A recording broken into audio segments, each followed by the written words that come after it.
Ethan Miller was the kind of man small towns don't forget. At 48, he wasn't wealthy, and he didn't live in the biggest house on the block, but people respected him. He was a widower who had spent the last 6 years raising his teenage daughter, Emily, on his own.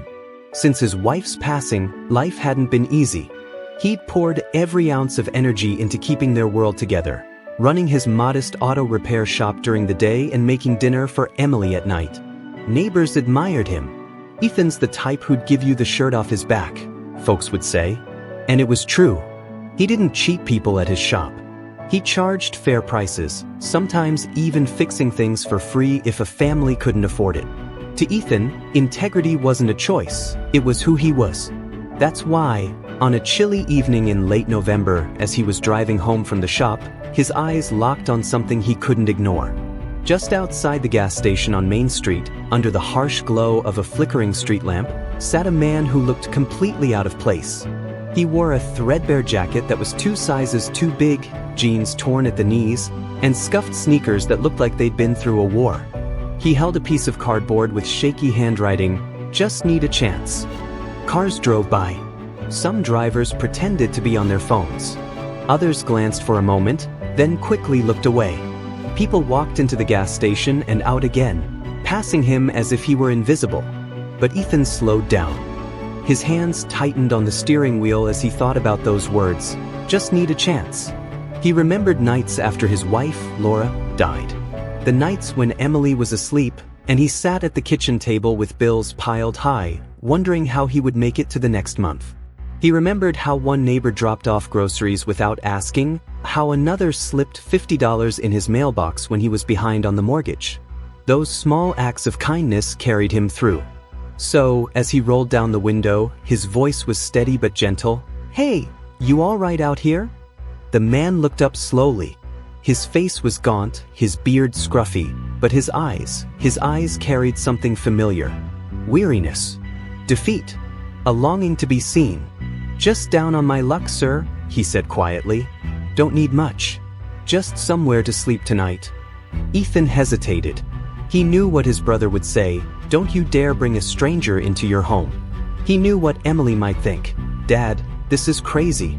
But in that moment, Ethan wasn't thinking about danger or risk. He was thinking about being human. Ethan believed his kindness would bring peace, a little hope for a man who had none. What he didn't know was that this one choice would cost him everything he held dear. Ethan leaned over, unlocked the car door, and said, "Come on. Let's get you out of the cold." The man hesitated, as though he couldn't believe what he'd just heard. Then he climbed in, clutching his cardboard sign against his chest. Ethan pulled away from the curb, his headlights cutting through the misty night. And as they drove, Ethan felt a strange mixture of pride and unease. He was doing the right thing, wasn't he? Helping someone who just needed a chance. But deep inside, a small voice whispered a warning. Not everyone is who they claim to be. Still, Ethan shook it off. He wanted to believe. He wanted to trust. What Ethan couldn't see, what he had no way of knowing, was that this man wasn't just down on his luck. He was carrying secrets. And soon, Ethan's entire world was going to be tested in ways he never imagined. Because by opening his door that night, Ethan didn't just give a stranger shelter. He gave him the keys to his entire life. The stranger introduced himself as Ryan. He looked to be in his mid-30s, though hardship had carved deep lines into his face, making him appear older. His hands were rough, the kind of hands that had seen hard work once upon a time. As he sat at Ethan's modest kitchen table later that evening, steam rising from the plate of food Emily had set down reluctantly, Ryan began to talk. He spoke in a low, almost ashamed voice. He said he'd been a construction worker, steady job, decent pay. Then an accident at the site injured his back. He couldn't keep up with the heavy labor, and once he was let go, everything spiraled. Bills piled up. His girlfriend left. His so-called friends disappeared. With nowhere else to go, he ended up on the streets. Ethan listened closely, nodding at the right moments, his heart heavy but sympathetic. He knew what it felt like to lose something you'd built your life around. He glanced at Emily, who sat quietly across from them, picking at her food. She wasn't buying Ryan's story so easily. Her eyes narrowed as she studied the stranger's mannerisms. Later that night, when Ryan was settling onto the couch with a blanket Ethan had offered, Emily pulled her dad aside in the hallway. "Dad," she whispered firmly, "you don't know this man. He could be lying. He could be dangerous." Ethan sighed, lowering his voice so Ryan wouldn't hear. "Emily, I know you're worried. But think about what your mom would have done. She had the biggest heart of anyone I knew. If I stop helping people just because I'm afraid, then what kind of man would I be?" Emily shook her head, her eyes full of frustration. "A man who keeps his family safe." Her words stung, but Ethan smiled faintly, kissed her forehead and said, "I'll keep you safe. I promise." The next morning, Ethan kept that promise in his own way. He took Ryan down to the repair shop. The place wasn't fancy, an old brick building with grease stains on the concrete floor and the smell of motor oil hanging in the air, but it was Ethan's pride and joy. He figured Ryan could sweep up, organize tools, maybe learn a thing or two. It wasn't much, but it was honest work. Ryan was eager, maybe a little too eager. He thanked Ethan repeatedly, telling him, "You won't regret this. I just needed one person to believe in me." Hearing that gave Ethan a sense of purpose. Maybe, just maybe, he was saving this man's life. At first, everything seemed fine. Ryan worked hard, smiled often, and even joked around with customers. A few neighbors stopped by and complimented Ethan on his generosity. "That's just like you, Ethan," one said, "always lending a hand." But not everyone shared the same opinion. At the diner later that week, his longtime friend Mark leaned across the booth and lowered his voice. "Ethan, I've seen that guy around before. I don't know the whole story, but I've heard things. You sure you want to let him into your life like this?" Ethan stirred his coffee slowly, his brow furrowed. "Mark, people said things about me too after Laura passed. That I couldn't hold it together, that I'd never recover. If I judged people by what others said, I'd never have made it. Ryan deserves a chance." Mark didn't argue further, but the doubt lingered. Back at home, Emily continued to express her unease. She noticed Ryan disappearing at odd hours, his phone buzzing late at night with messages he quickly hid. Once, she walked into the kitchen to find him stuffing something small into his jacket pocket. When she asked what it was, he forced a smile and said, "Just some loose change." Emily told her dad, but Ethan brushed it off. "He's trying. Let's not assume the worst." Still, there were small red flags Ethan couldn't completely ignore. A missing socket wrench from the shop. An unpaid gas bill that he was certain he'd already taken care of. And then there was the night he overheard Ryan on the porch, his voice sharp and angry into the phone. "I told you I'll get it, all right? Just give me more time." When Ethan stepped outside, Ryan quickly ended the call and gave a nervous laugh. "Just an old buddy hassling me about money I owed him. Nothing serious." Ethan wanted to believe that. He chose to believe it, because to admit otherwise meant admitting he might have made a mistake. Weeks passed, and Ethan's generosity only deepened. He slipped Ryan extra cash, insisting it was just to help him get back on his feet. He even let him borrow the truck once or twice. Emily's patience wore thinner with every passing day.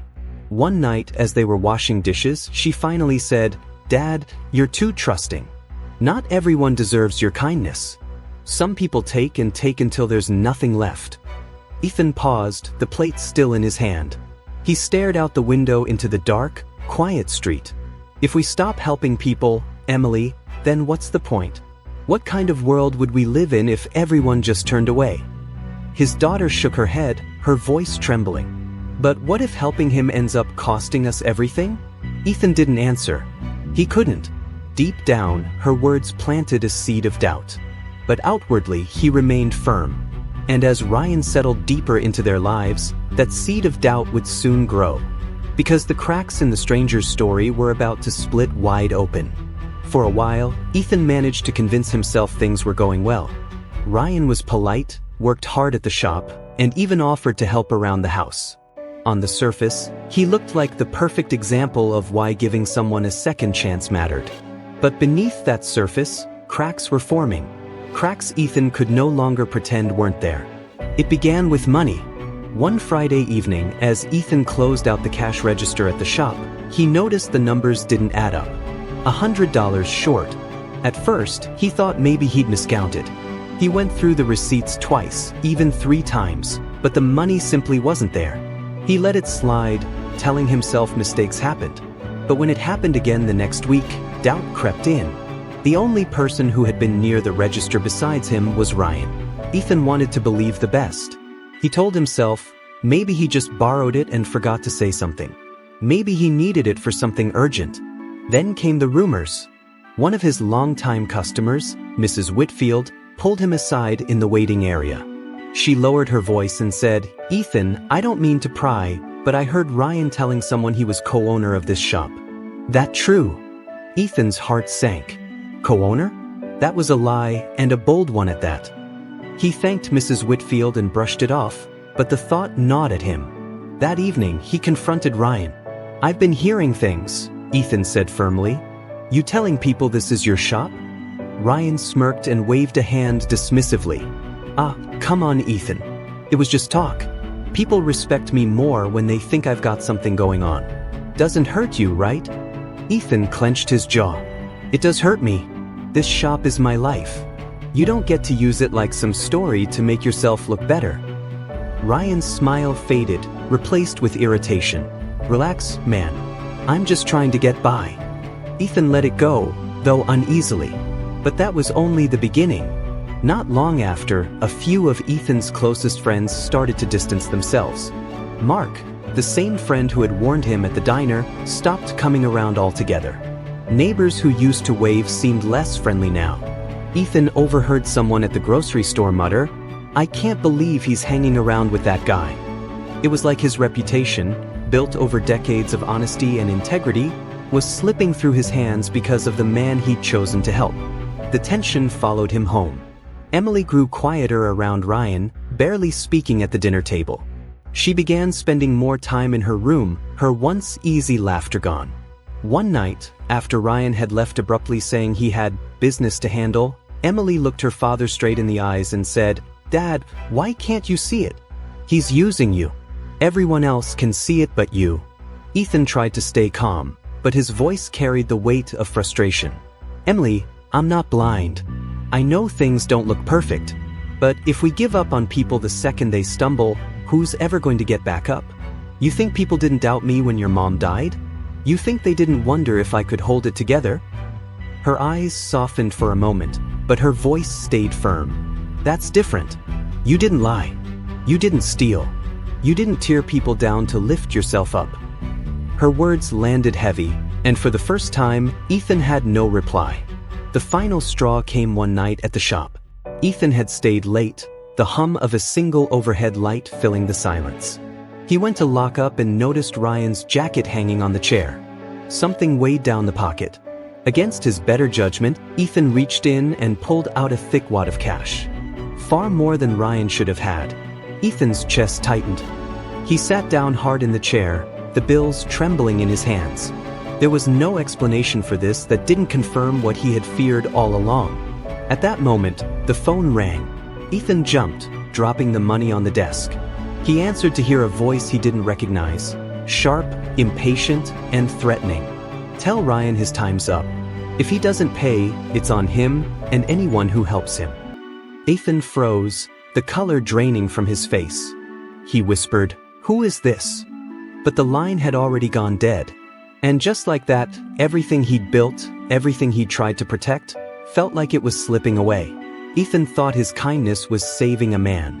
But now it was starting to destroy him, and the worst was still to come. The following days were heavy with tension. Ethan barely slept, haunted by the threatening voice on the phone. He tried to confront Ryan the next morning, holding up the wad of cash he'd found. "What is this, Ryan? Where did it come from?" Ryan's eyes darted, his face tight with anger. "That's my business. Don't go through my stuff again." Ethan's voice rose for the first time since Ryan had entered his life. "Your business? You're living under my roof, eating my food, working in my shop.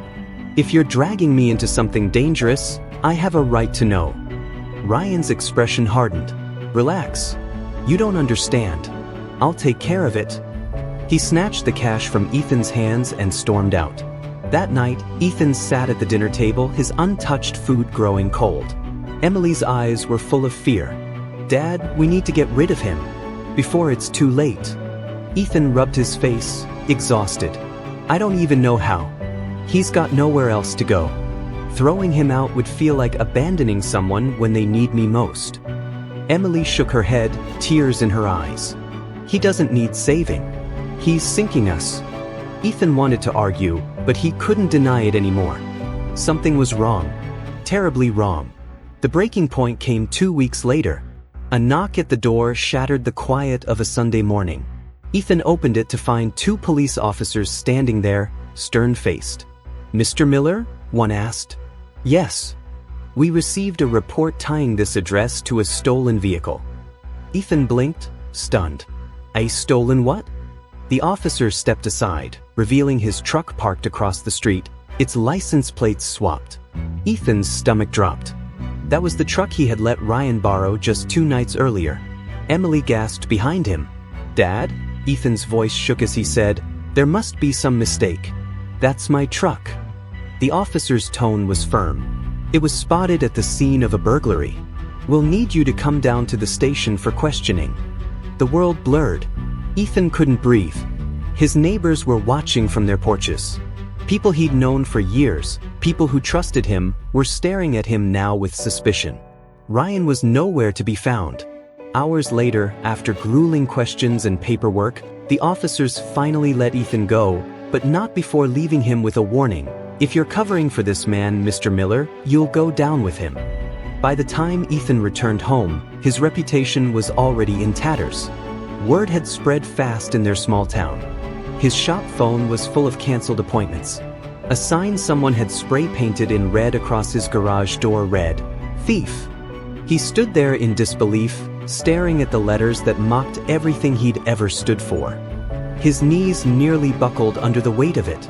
Emily rushed to his side, holding him up as tears welled in his eyes. And in that moment, Ethan realized the terrible truth. One act of kindness had opened the door to a storm that was tearing apart everything he loved. But the storm wasn't over. The worst betrayal still waited for him, closer to home than he ever imagined. The days that followed felt like walking through a nightmare. Ethan's once bustling garage sat silent, its doors locked, its phones unanswered. Loyal customers he'd served for decades stopped returning calls. Some crossed the street when they saw him coming. The shame weighed on him like chains. Emily begged him to go to the police, to file a report, to at least tell them where Ryan might be. But Ethan's heart still resisted. What if Ryan was in trouble? What if he really did want to change? Throwing him to the wolves felt like a betrayal of his own values, the same values that had led him to open his home in the first place. Then came the betrayal he never saw coming. One night, Ethan returned home to find the front door ajar. His stomach sank. He rushed inside, calling Emily's name. The living room was ransacked, drawers pulled out, cushions slashed open. He stumbled into his study, and that's when the blow struck deepest. His late wife's jewelry box, the one piece of her he'd guarded like treasure, was gone.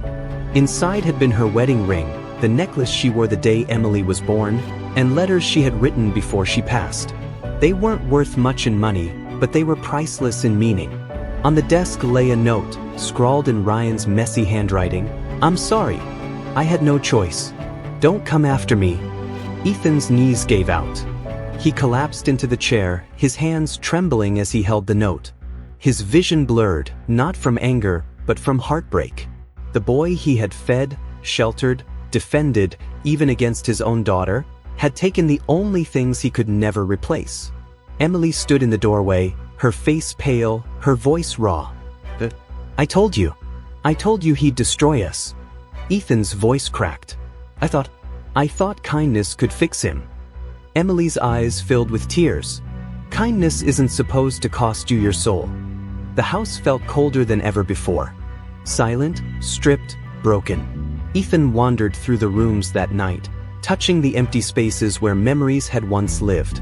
And though he still wanted to believe Ryan's apology, deep down he knew, some people don't come into your life to be saved, they come to take until there's nothing left. Yet as dawn crept through the blinds, Ethan realized something else. He had lost his business, his reputation, even his most cherished keepsakes. But the true cost of his kindness was still not fully paid. The storm had one more blow left to strike. The following week passed in a haze of silence. Ethan barely spoke. He sat at the kitchen table most nights, the untouched note from Ryan folded and unfolded until the creases wore thin. Emily tried to carry on, cooking, cleaning, going about her college assignments, but every sound in the house felt hollow. Then, one morning, Ethan opened the mailbox and found an envelope with no return address. His name was scribbled across the front. Hands trembling, he tore it open. Inside was a single sheet of paper, a court summons. Ethan's heart dropped as he read the words. He was being charged as an accessory to burglary. The truck Ryan had borrowed had been tied not to one crime, but 3. And because Ethan had allowed him to use it, the law now saw him as complicit. The note Ryan had left wasn't an apology, it was a shield, a way to vanish while leaving Ethan to carry the weight. Ethan staggered back into the house, the paper crumpling in his hand. Emily looked up from the table, alarmed. "Dad, what is it?" He tried to answer, but his throat closed. Finally, he laid the summons in front of her. Her eyes scanned it, and she froze. Tears welled up instantly. No, this can't be happening. By the end of the day, the news had already spread through town. Local mechanic tied to burglary spree. His name, his face, plastered in headlines and whispered about in grocery store aisles. That night, Ethan sat alone in his darkened garage, staring at the rusted tools and half-finished cars that once defined his honest living. All the years of hard work, all the trust he'd built, all undone by a single choice. When Emily found him there, hunched over and broken, she wrapped her arms around his shoulders. "We'll fight this, Dad. We'll prove you didn't do anything wrong." But Ethan's voice was barely more than a whisper.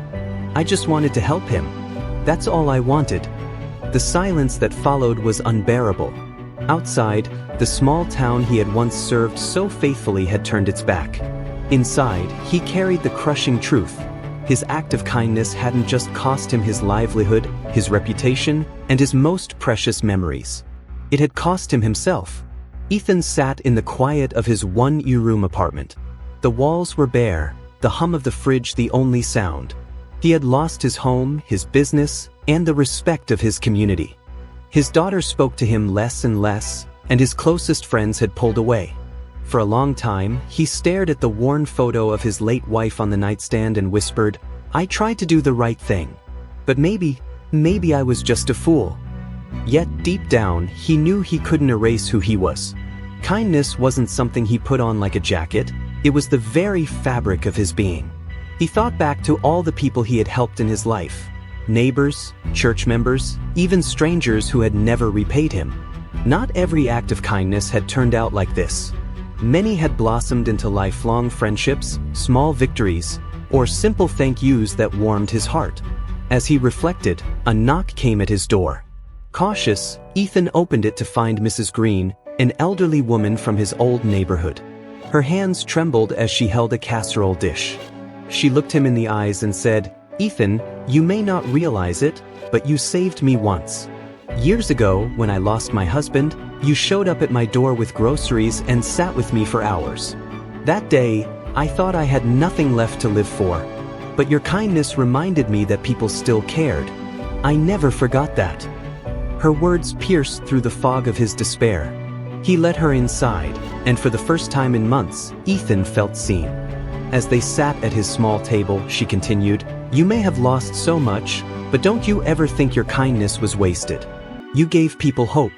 You gave people reasons to keep going. That can never be taken away." Tears welled in Ethan's eyes. He realized then that while kindness had cost him everything in the material sense, it had also planted seeds in places he could never see. Seeds that had saved lives, lifted spirits, and reminded people of humanity in a cold world.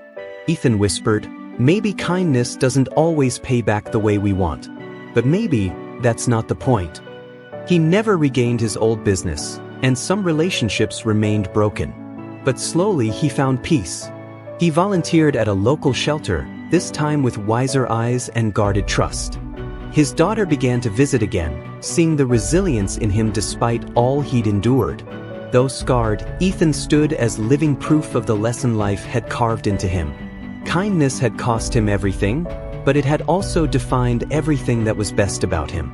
And as he looked at Mrs. Green walking away that evening, casserole dish empty, he knew one truth would guide him until his last breath. Kindness is powerful, but it is not blind. When given to the wrong hands, it can destroy more than it saves. Always be kind, but be wise. Moral of this story: kindness is one of the greatest gifts we can give, but it is not meant to be blind. Extending a helping hand can change lives, but if we ignore the red flags, it can also cost us dearly. True kindness is not just about giving. It's about giving wisely, with discernment and boundaries. Because only then does it lift others without destroying us in the process. If this story touched you, remember, be kind, but be wise. Don't let one painful experience harden your heart or stop you from helping others. Instead, let it teach you how to give better, stronger, and smarter. And if you believe the world needs more stories like this, share this video with someone who might need the reminder today.